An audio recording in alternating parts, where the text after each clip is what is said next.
Please stand and join us. Let's join together as we affirm our statement of being.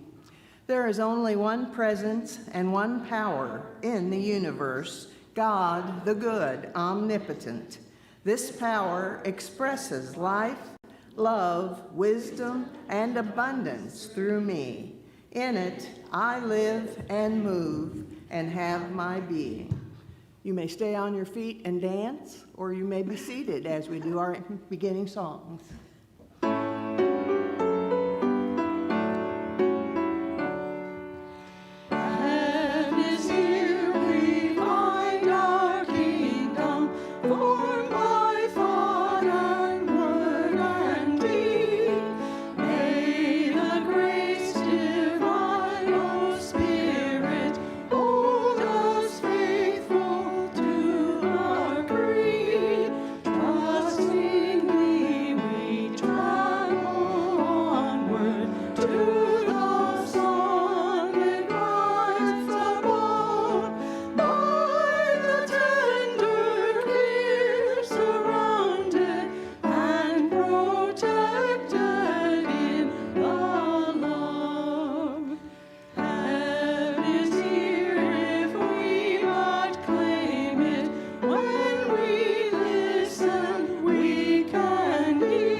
Thank you, music team. Please be seated.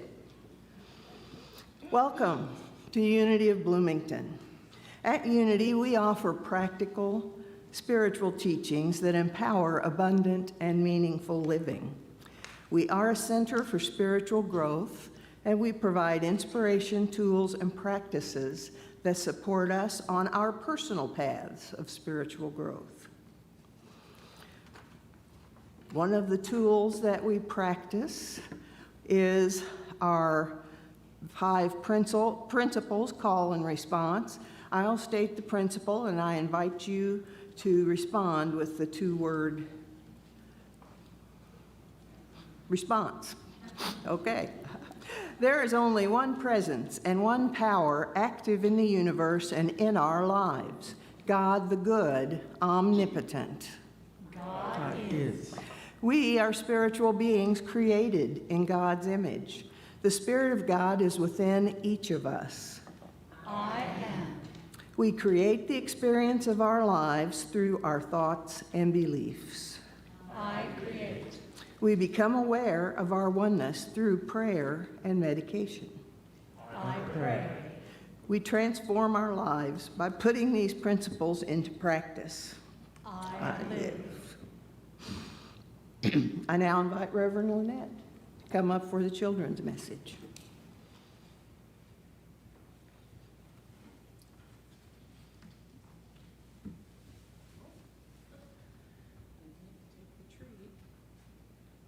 I have some helpers up front, and go ahead, you can get started. Pay no attention to them, though.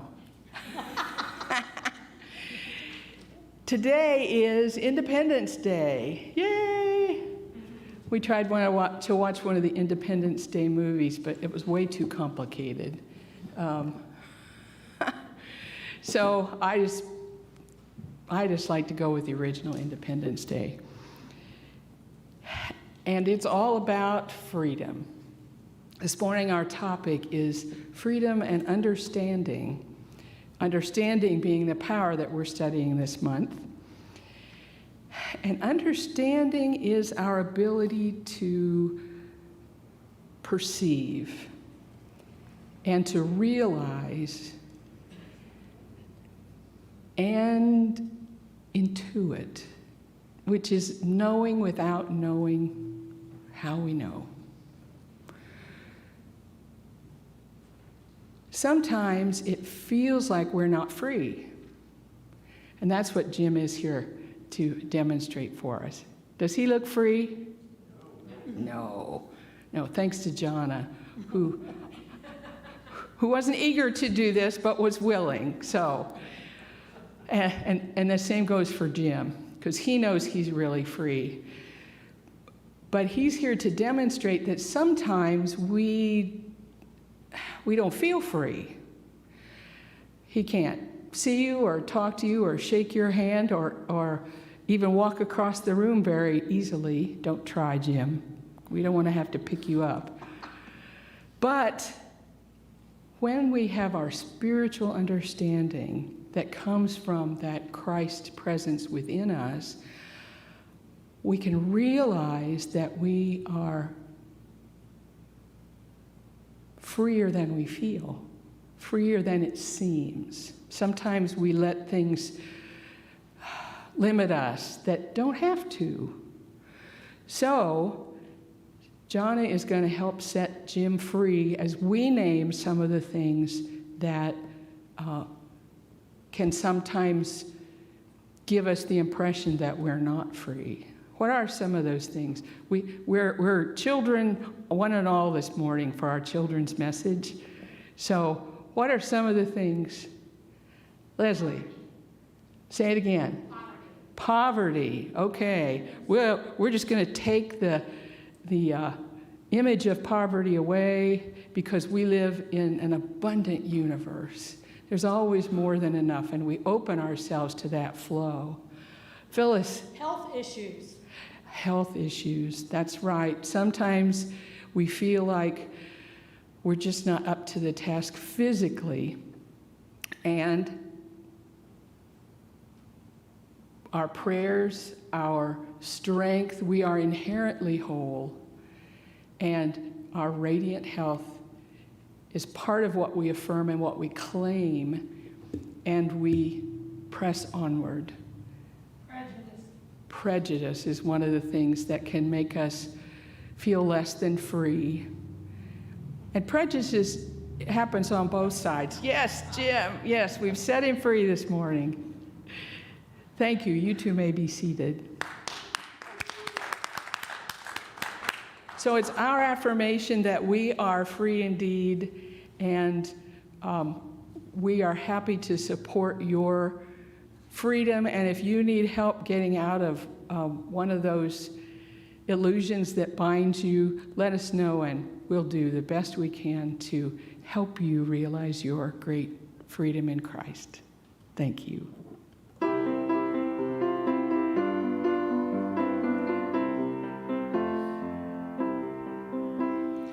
I like to taste the sunshine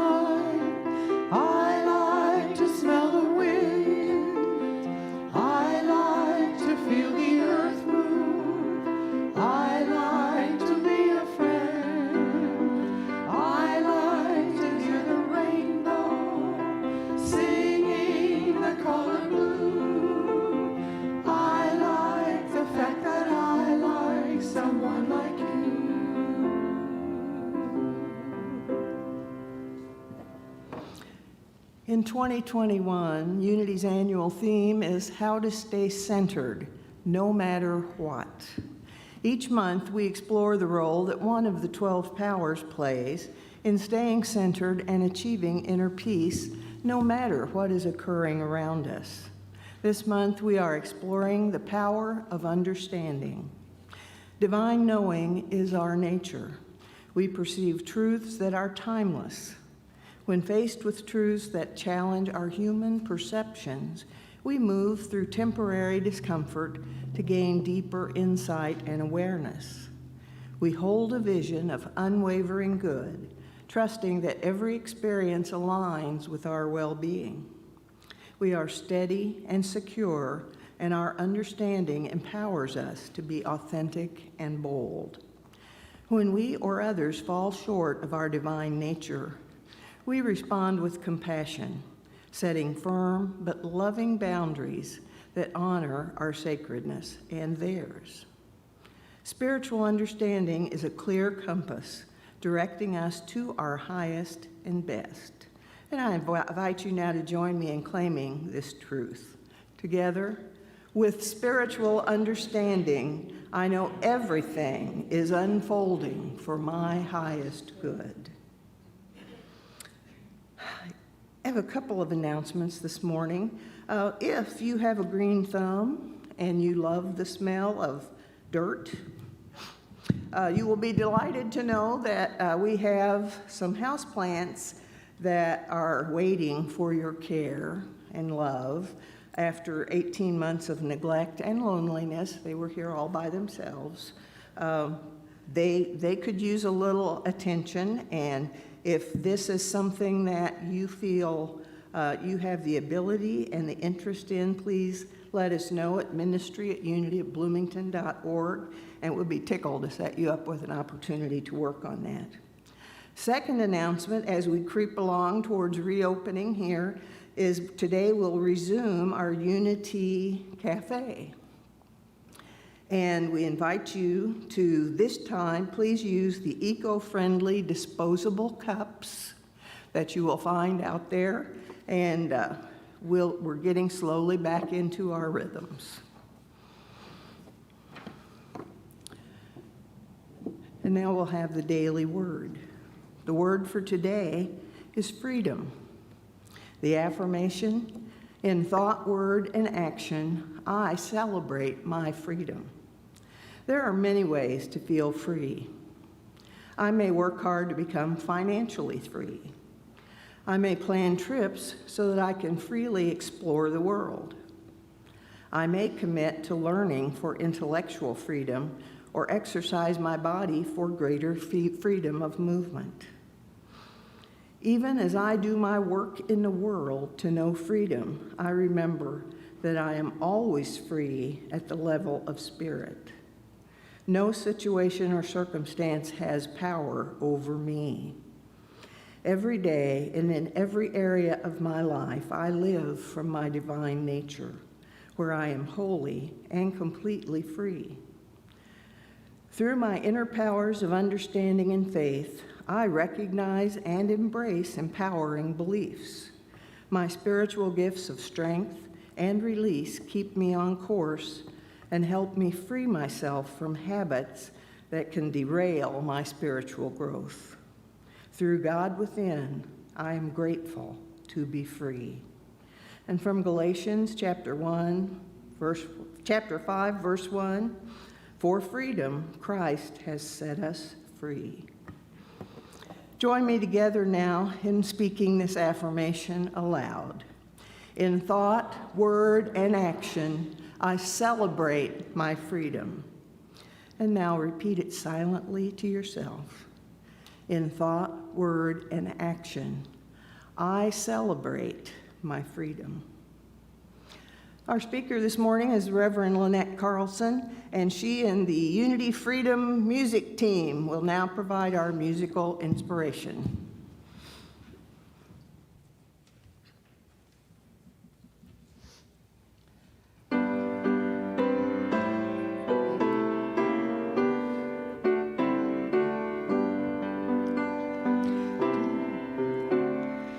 Deep within the heart has always known that there is freedom, somehow breathed into the very soul of life. The prisoner, the powerless, the slaves have always known it. There's something that keeps reaching for the sky. And even life begins because a baby fights for freedom. And songs we love to sing at freedom's theme. Some have walked through fire and flood to find a place for freedom. And some face hell itself for freedom's dream. Let freedom ring wherever minds know what it means to be in chains. Let freedom ring wherever hearts know pain. Let freedom echo through the lonely streets where prisons have no key. You can be free and you can sing. Let freedom ring. God built freedom into every fiber of creation. Spirit meant for us to all be free and true. When Jesus walked in Spirit's way, He showed us conscious living. He promised that the truth would set us free. I'll sing it out with every breath. I'll let the whole world hear it. This hallelujah anthem of the free.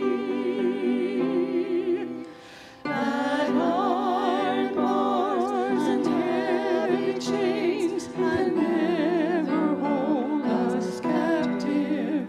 The truth has made us free and free indeed.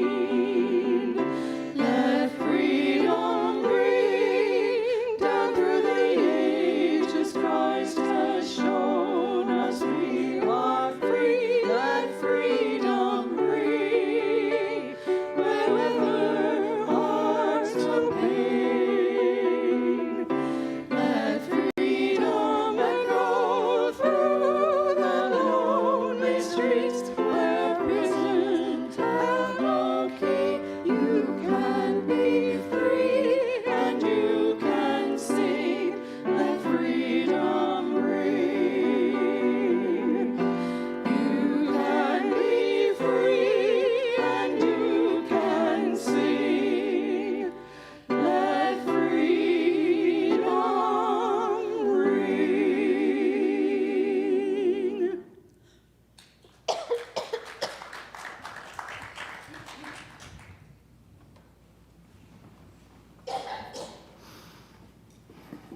Thank you. The freedom to gather together like this is precious and something that I will never take for granted again. And we're glad you have gathered here with us this morning. This is kind of the crowd I expected the first Sunday that we were meeting back together again. We started just on Father's Day, so this is our third Sunday. And we have lots of folks who are experienced their freedom to drive across state boundaries now and hug their families. So We hope you get the opportunity to do that too at some point, but we're glad you're here with us this morning. I apologize, both my ears are plugged up, so if I am too loud or too soft, will you give me a signal from the tech desk back there? Thank you. Not sure what that's about, but we'll press on. I want to introduce someone to you, and I think we got this uploaded into a PowerPoint slide. Aha. This is Frederick Douglass.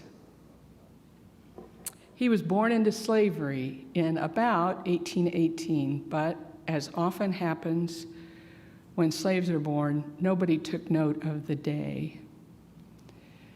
He guesstimated that it must have been about February, and he chose February 14th to celebrate the day of his birth, which I think is fitting.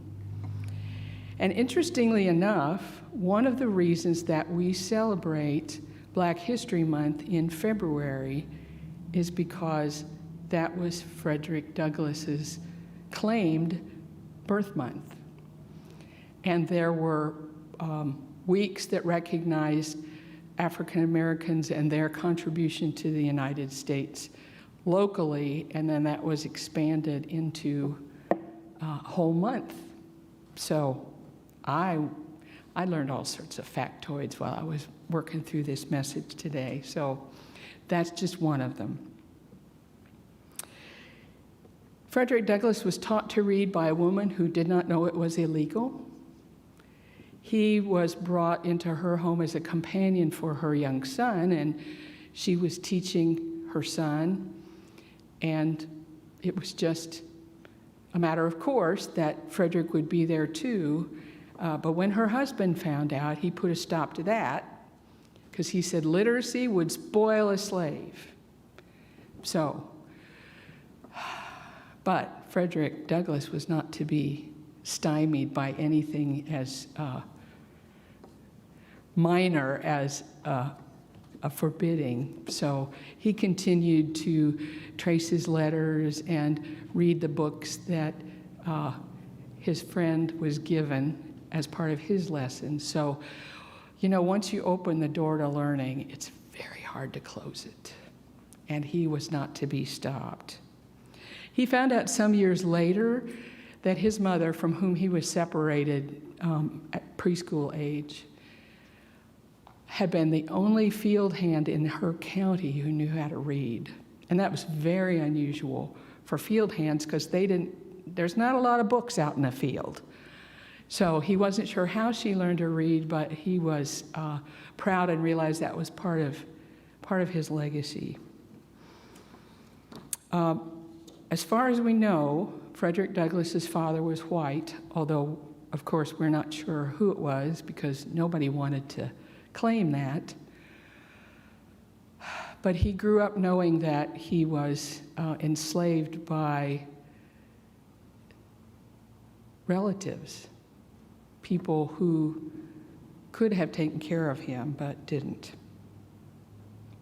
When he was about 13, he was sent to live with his owner's brother, a man who was known for his abusive practices to the slaves in his keeping.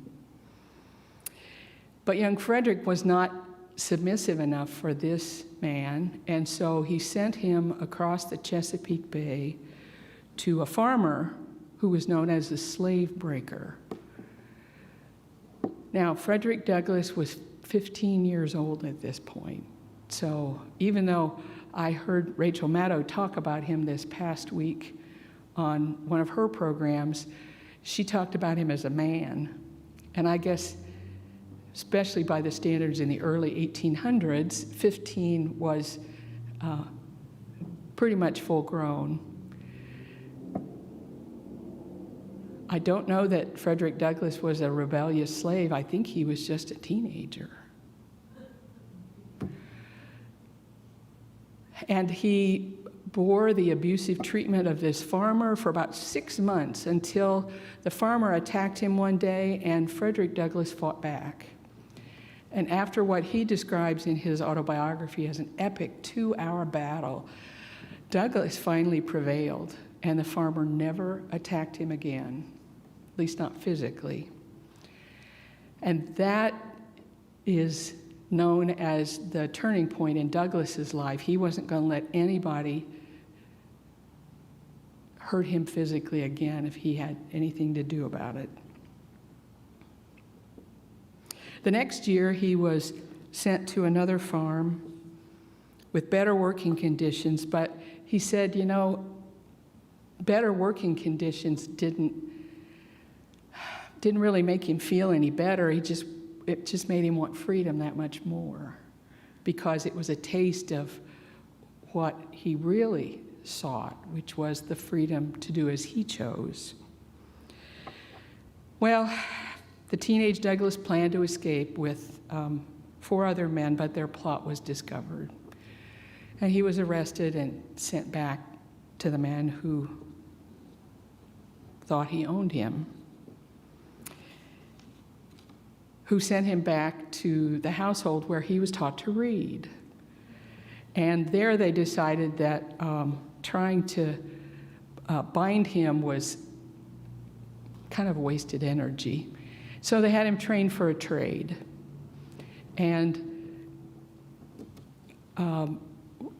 when somebody owned you, they could lease you out to work, and you got a tiny fraction of the wages, and the master got the rest of it, the bulk of it.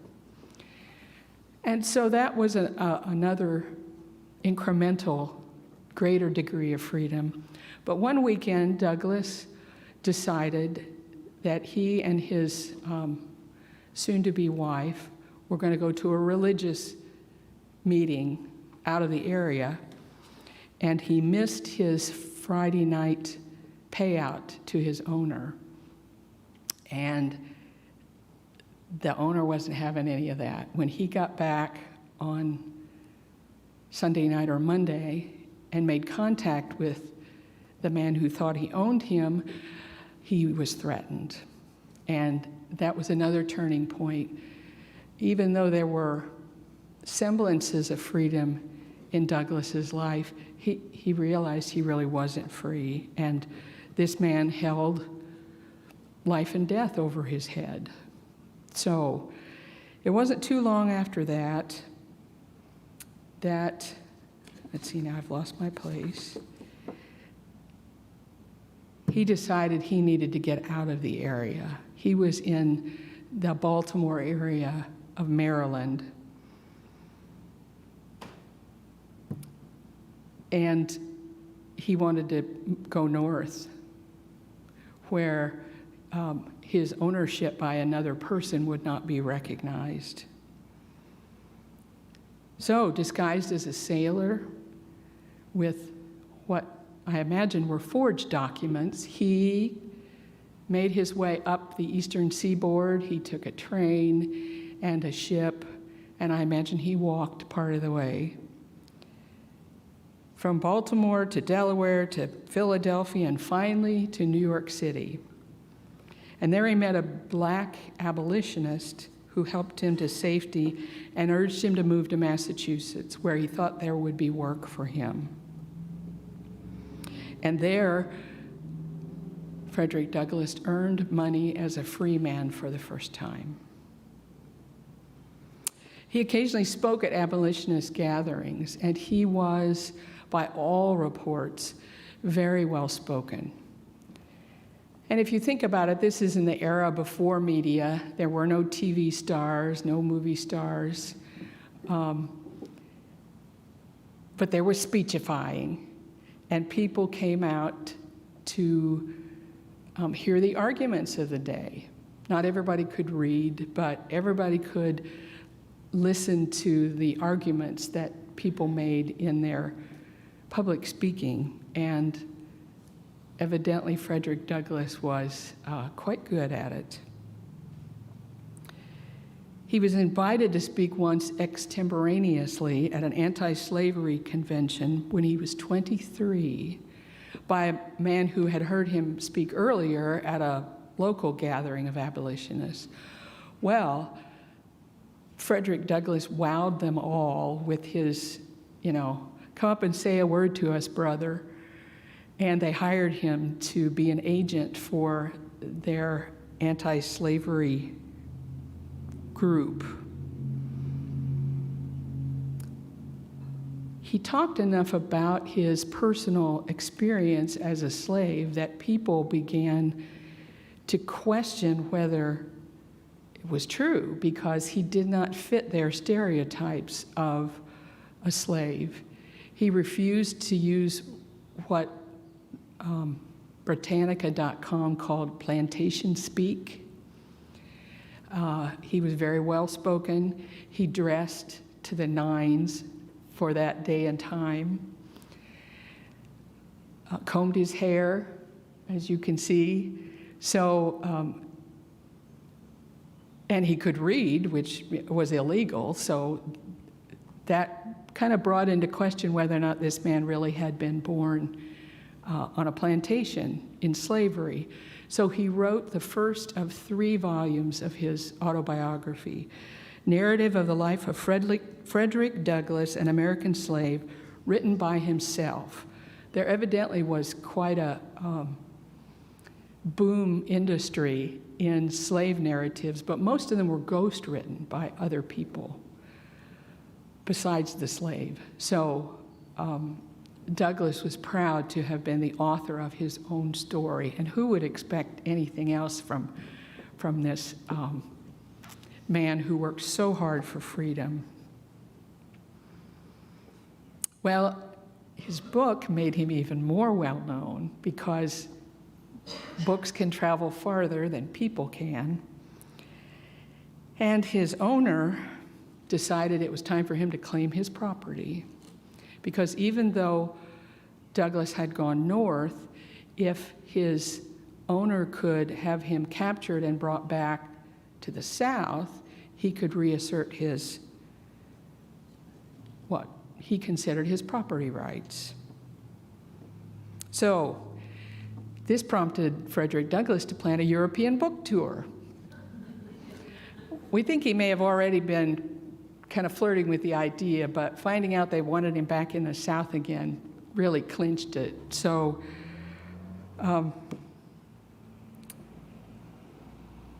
in his late 20s, he's probably 28, he went to England, and the people there who were supporting his work decided that they were going to purchase his freedom and give it to him. So he didn't have to live under the threat of being dragged back into servitude by the man who thought he owned him. So when Frederick Douglass returned to the United States when he was 29 years old, he was a free man, and he had secured the funding to start his own abolitionist newspaper. Douglass lived to be 77 years old. So over the course of the next 50 years, he made even more of a name for himself. And I'm not going to try to give you the whole rundown of those 50 years. But he was a recruiter for an all-black Civil War regiment, an advisor to President Abraham Lincoln, and an ally of the women's suffrage movement. He became the first black U.S. Marshal at age 59, appointed by President Rutherford B. Hayes. And then at 63, President Garfield appointed him to a high-paying position in Washington, D.C. And when he was 71, Benjamin Harrison selected him to be the General Counsel General to Haiti. And Frederick Douglass also served for 24 years on the Howard University Board of Trustees. So I share all of this with you because I believe that Frederick Douglass is an iconic example of American freedom. Having been enslaved for the first 30 years of his life, he is and has no sentimental or romantic vision of this being country of the land of the free and the home of the brave. And I believe that Douglas demonstrated what unity calls the power of understanding. He knew the truth that although people can capture and control each other's property, their bodies, and even their labor, no one's inward self can be forced into bondage if they understand the truth of our oneness with God and that we are created to be free in the Christ consciousness. Charles Fillmore, co-founder of the Unity Movement, describes in the book, The Revealing Word, that understanding is that in us which comprehends. Its comparisons are not made in the realm of form, but in the realm of ideas. Spiritual understanding is the awakening of spirit within. Spiritual understanding is the ability of our minds to apprehend and realize the laws of thought and the relations of ideas to each other. Douglas demonstrated his power of understanding when he wrote this: "The soul that is within me, no man can degrade." He was whipped, beaten, spat upon, and hunted, all in an effort to demean him. But Douglas knew that none of those actions in what Fillmore calls the realm of forms, which is in the three-dimensional world, could harm or diminish his essence, his soul, which is the seat of the Christ consciousness within us. I was prompted not only to study the power of understanding, but to see what Charles Fillmore had to say about freedom. He describes it as the quality or state of being without restraint, bondage, limitation, or repression. Freedom basically is Jim Salmon after we took the scarves away. That's freedom. Having a sense of complete well-being. It's a result of regulating one's life according to principle, not according to what anyone else might think or say. Even if they think they own you, I would add, in reference to Frederick Douglass. The Revealing Word goes on to say that we can never know the full meaning of freedom until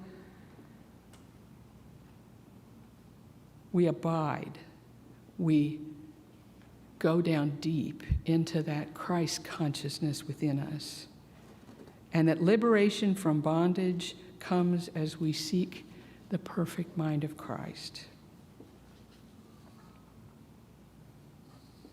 The power of understanding reveals to us this truth. Freedom is our choice, no matter what the outer circumstances.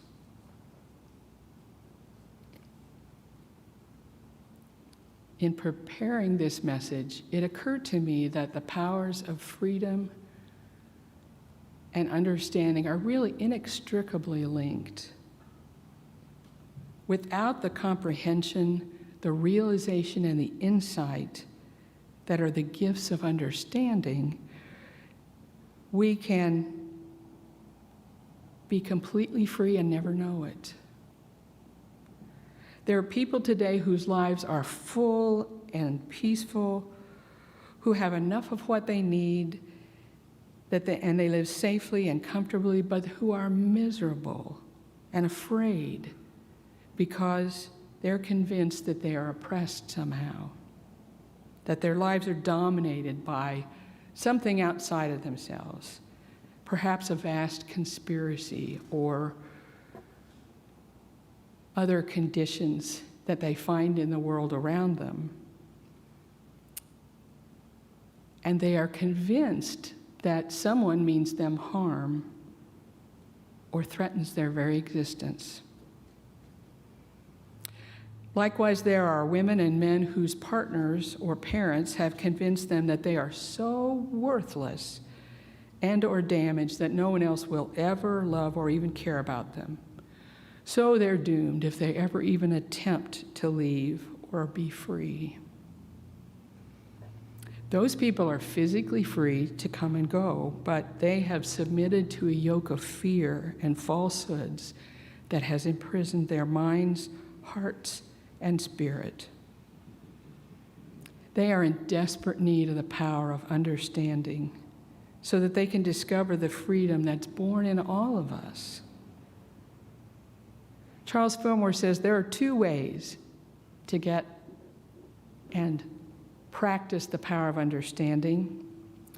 One is by following the guidance of that spirit that dwells within us, and the other is to go blindly ahead and learn by hard experience. I'm not such a fan of hard experience, so I'm seeking the better way, and I hope you too. No one should live in bondage of the heart and mind as a way to learn understanding. That's the hard experience. And so we seek to lift our consciousness from the illusion to recognize, as Butterworth says, freedom is our choice, no matter the outward circumstances. So whether we lack freedom either physically, as Frederick Douglass did, or psychologically, as so many others do, the gift of Christ consciousness, appropriated through the power of understanding, is our liberator. On this Independence Day, may you understand the truth so that the truth can set you free. Our music team is now going to help us prepare for meditation.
As the music continues,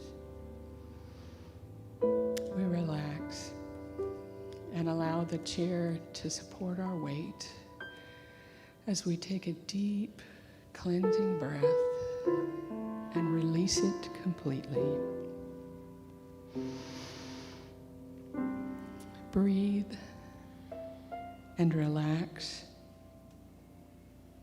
and reflect on these words from Thich Nhat Hanh. For me, there is no happiness without freedom. And freedom is not given to us by anyone. We have to cultivate it ourselves. During the time that we sit, walk, eat, or work outside, we cultivate our freedom. We practice freedom every day. No matter how or where you find yourself, if you have freedom, you can be happy. You can practice freedom every moment of your daily life. Every step you take can help you reclaim your freedom. Every breath you take can help you develop and cultivate your freedom. By cultivating freedom for yourself, you will be able to help the people you live with. Even though you live in the same place, with the same physical and material conditions, if you practice, you will be a much freer person, a more solid person. Watching the way you walk, the way you sit, the way you eat, people will be impressed. They will see that joy and happiness are possible for you and will want to be like you because you are your own person, no longer a victim of anger, frustration, or despair.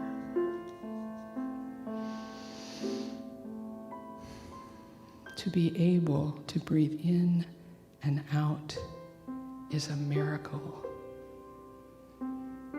A person on his or her deathbed cannot breathe freely, and he or she will soon stop breathing altogether. But we are alive, and we can breathe in and become aware of our in-breath.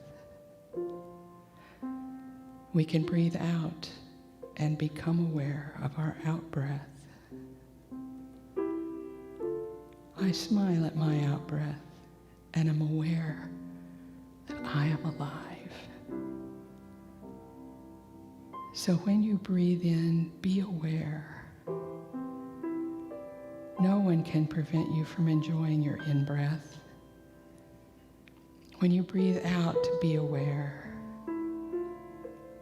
Breathe as a free person.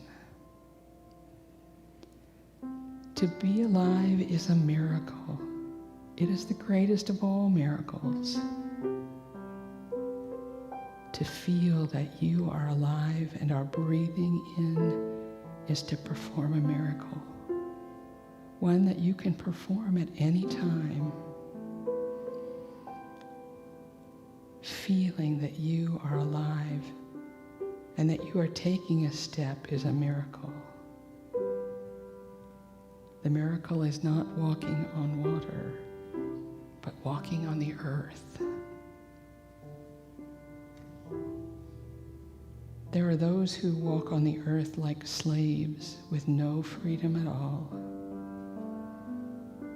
They are sucked in by the future or the past, and they are not capable of dwelling in the here and now where life is available. May we always remember, freedom is our choice, no matter what the outer circumstance. We understand that truth and consciously practice it constantly as we enjoy the miracle of breathing in and breathing out in the silence.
I am free, I am unlimited. There are no chains that bind me. I am free, I am unlimited. Right now, right now. I am free, I am unlimited. There are no chains that bind me. I am free, I am unlimited.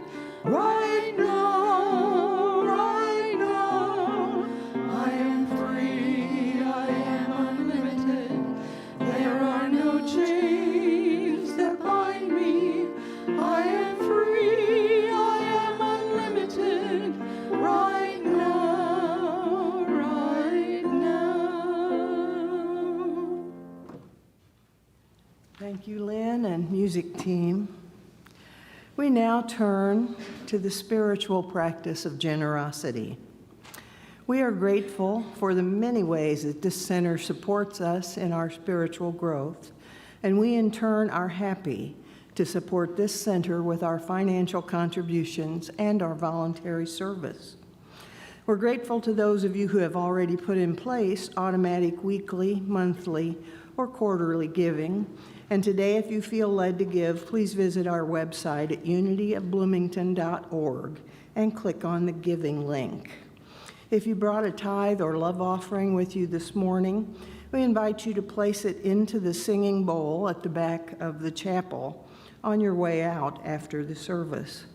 The singing bowl is also where you can leave any prayer requests, and you will find the prayer request card in a pocket of the seat in front of you.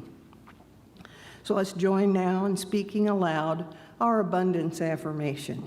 Together, I am an abundant being living in an abundant universe. God is the source of my supply. I am not dependent on people or situations for my good. God is the source of my supply. I always have something to give, and I consistently give it. I expect the best, I give my best, and I now attract the best in every experience.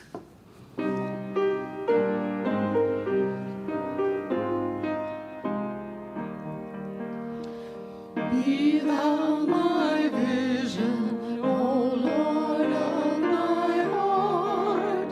Not be all else to me, save that thou art. Thou my best thought by day or by night. Waking or sleeping, thy presence my light. Be thou my wisdom, and thou my true word. I am with thee, and thou with me, Lord.